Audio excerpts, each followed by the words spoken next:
осон ройгон арзон.tg сайти эълонҳои бепул. صاحب جایزه به نام مرادالله شیرعلی‌زاده لطافت کنجی‌یوا شاعر، روزنامه‌نگار و نویسنده تاجیک برنده جایزه مخصوص هفته‌نامه تاجیکستان نشان سرسینگی به نام مرادالله شیرعلی‌زاده در سال 2020 گردید. جایزه در زمین اعلان آزمون در موضوع مشخص به ایجادکاران داده می شود. سال 2020 موضوع آزمون زیر عنوان چهره‌های ماندگار برای بهترین مواد ژورنالیستی درباره اشخاص تاثیرگذار و خدمتکرده کشور اعلان گردیده بود. در این آزمون زیاده از 100 نفر شرکت ورزیدند و نمونه بهترین موادشان در صحیفه‌های هفته‌نامه تاجیکستان و سامانه پرستیجی به نشر رسیدند. نگوشته لطافت کنجی‌یوا شراره خاطره‌ها یاد از مقدس نبی‌یوا در آستانه 70 سالگیش سزاوار جایزه گردید. براستی من خیلی در هیجانم، زیرا امروز بار نخست در طول این عمر با برکت خود نخستین بار جایزه میگیرم که این جایزه قدر سخن است، این جایزه حقیقت سخن است. من که خود مرادعلی شیرعلی‌زاده را خوب میشناختم، امروز برای من یک شرف است که جایزه مرادعلی شیرعلی‌زاده را مشرف گشتم. سخن این ارزش دارد والا و این جایزه برای من امروز یک قدر آن مهنتی است.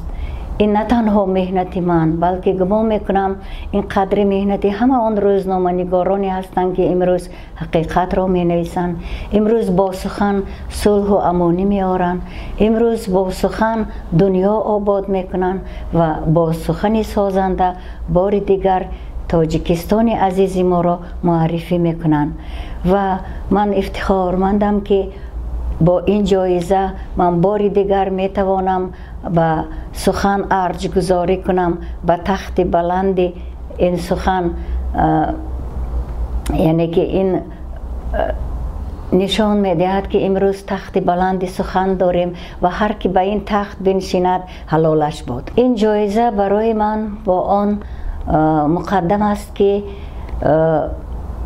روزنامه‌نگاران را بار دیگر وادار می سازد و همچنین مرا که ما باید قدر سخن را، ارزش سخن را هیچگاه پس نزنیم. یعنی این جایزه یک بار دیگر ما را وادار می سازد که باید با کسب خود، کسب روزنامه‌نگاری، کسب قلمکشی بسیار با احتیاط و همچون یک قلم و سخن مقدس نگاه کنیم و سخن را، مرتبه سخن را تا هست بالاتر ببریم. جایزه به نام مرادالله شیرعلی‌زاده به افتخار این شخصیت بزرگ، روزنامه‌نگار، نماینده مردمی که اولین قربانی جنگ شهروندی است و او را 5 می سال 1992 به قتل رسانیدند بخشیده شده است. جایزه سال 4 است که برای قلمکشانی که در موضوعهایی که از طرف هفته‌نامه تاجیکستان پیشنهاد می‌گردد مواد می‌نویسند، اوچرک، لوحه، گزارش‌ها پیشنهاد می‌کنند، تقدیم می‌گردد. این سال هم زیاده از 100 نفر در این آزمون اشتراک نمودند و اوچرک شراره خاطره ها که نویسنده خوب، ادیب خیلی چیره‌دست لطافت کنجی‌یوا به اداره روزنامه پیشنهاد کرده بودند و اون در روزنامه تاجیکستان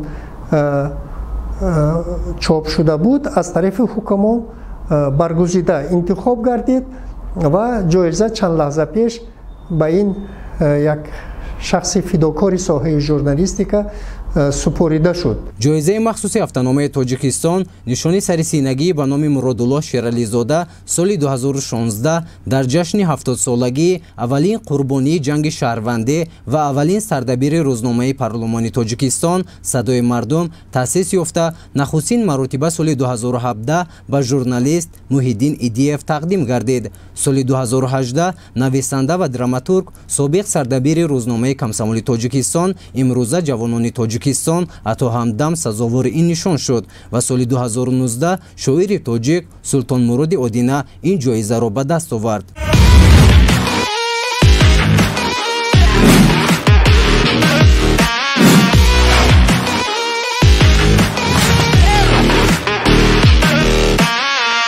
осон ройгон арзон.tg сайти эълонҳои бепул.